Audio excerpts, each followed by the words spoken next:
Madhu first sent me an SMS saying that I'll have to speak. There were a few thoughts in my head. I spent quite a bit of time here. But my first thought was, I've never met Ishwar Dada. And that's when I realized, I think, when you're actually speaking about a person you've never actually met, it says a lot about the person. Because the values that a person like that stands for don't pass away when he leaves. I think they in fact just get released. And even though he's not been here, I've been able to see those values in every small thing, from this building, to these chairs, to these little paintings, to every single person and volunteer here. I think each one of us holds those values, and I think that's what a lifetime of service can do, because you're not restricting your service just to your lifetime. And for me, that was something I really learned. I think Ishwar Dada went beyond just toilets, beyond sanitation, beyond hygiene habits, but I think standing for those values and that dedication to what sadhana really is. I remember just last month, we'd gone with a few volunteers. I don't know if Amish or Jose are here. We were in a village close by, and so we were given this one task of building a soak pit for a house in the village. And so we had to dig this 3 foot by 3 foot by 3 foot hole. And so we started digging, and we were about half a foot or 1 foot through, and we hit something. And I thought, you hear these stories about how you dig and you find these old murtis and it's supposed to be this. So when we uncovered it, we realized it was a toilet. And it was so strange because there's a toilet and it's covered by mud, there's no plumbing or anything, it's just there, dug under and buried underneath mud. And we asked around and we were like, why is this toilet here? He said, oh, many years ago, a government official had come and put this in place. And I think they were doing a census or report or some such thing, which is why it's there now. No one's really using it. And that's when I realized, this work of sanitation and making people use toilets is really tough.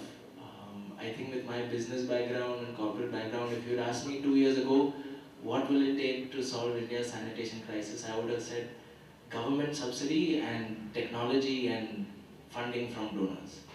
That would have been my standard answer, because that's what I understood as what could fix everything wrong in the world. So I still remember about 2 years ago, I'd come with all these solutions to the world, and I remember I met Jayesh Bhai here. It was just after Ishwar Dada had passed. And of course, Jayesh Bhai being Jayesh Bhai, the first thing he talks to me about is toilets. And I remember very distinctly, he spoke about enabling people to build their own toilets. And I was really confused, because I said, what do you mean? Like, no one's going to make money out of this? Like, there's not going to be one organization that's designing these toilets and that is going to centralize all this, or the government's not going to give subsidy? Like, really, would people actually build their own toilets? And then when you see the impact of this kind of work, you realize that it is sustainable only when people feel that need to go out and build toilets. And that comes only when you work with habits. And that's when I realized, when you're working with people, when you're working with people's habits, it's not so much about what kind of skills we have. It's not about what technology, it's not about what funding is available, but what purity we actually approach people with. And that's when, these concepts that you read about how purity and intention is important in service, I saw it manifested for the first time in Ishwar Dada's work.